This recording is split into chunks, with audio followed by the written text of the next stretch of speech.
President Sahakian, esteemed members of the school board, Superintendent Watson, staff, respected colleagues, students, and members of our community, I'm Talina Arsenian, the proud president of the Glendale Teachers Association. I am happy to share the results of the GTA tentative agreement vote. We had a 72.4% voter turnout, of which 93.5% of members approved the TA.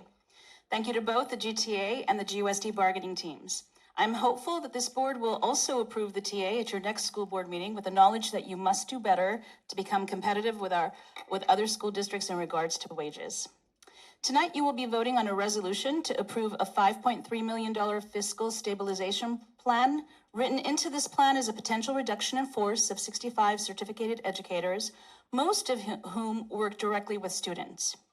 Fortunately, alongside this potential reduction in force, financial consultant Debbie Deal reassured us that if the anticipated unduplicated pupil percentage is confirmed and revenue is subsequently increased, the district will not need to implement all of the ongoing reductions in future years.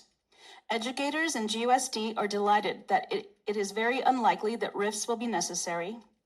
We know that this is due in large part to the hard work of site administrators, teacher specialists, and classified staff who put great effort into gathering data that qualifies GUSD for more funding. As a result, GUSD data is more accurate than ever before, and Ms. Deal is predicting a 66.4% unduplicated count for this school year, which would result in over 8 million more ongoing LCFF dollars than was originally predicted. While this increase in funding is excellent news for GUSD's budget, we must remember that the increased funds are supposed to benefit the unduplicated students directly. As a reminder, this means students who fall in one of these categories: English learners, students from low-income households, or foster youth. These students require extra support to receive a high-quality GUSD education.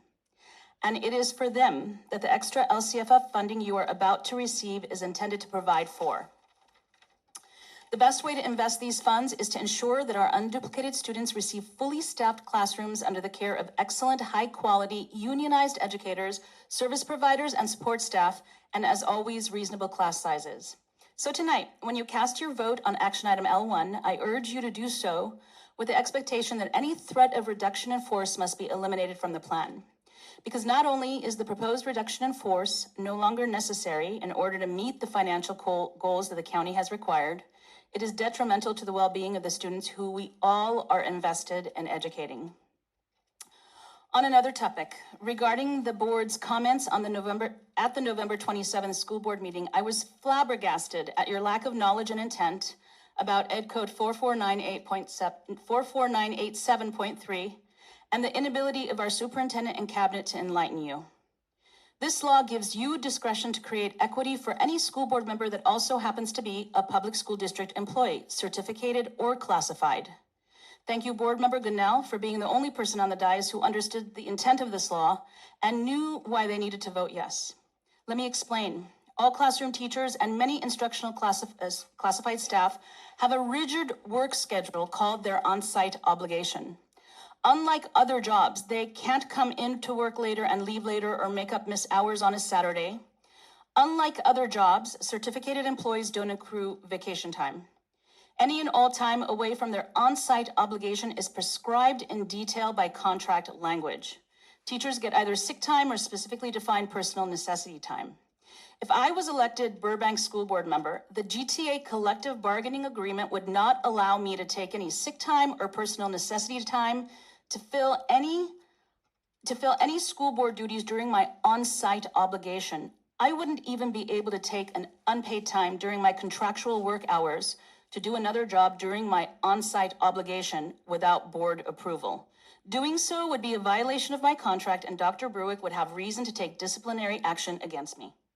The only time I could work another job is during my non-contractual time, like summertime, which would put me at a disadvantage with non-teacher school board members, and is precisely why this law exists, to create equity where a disadvantage is evident.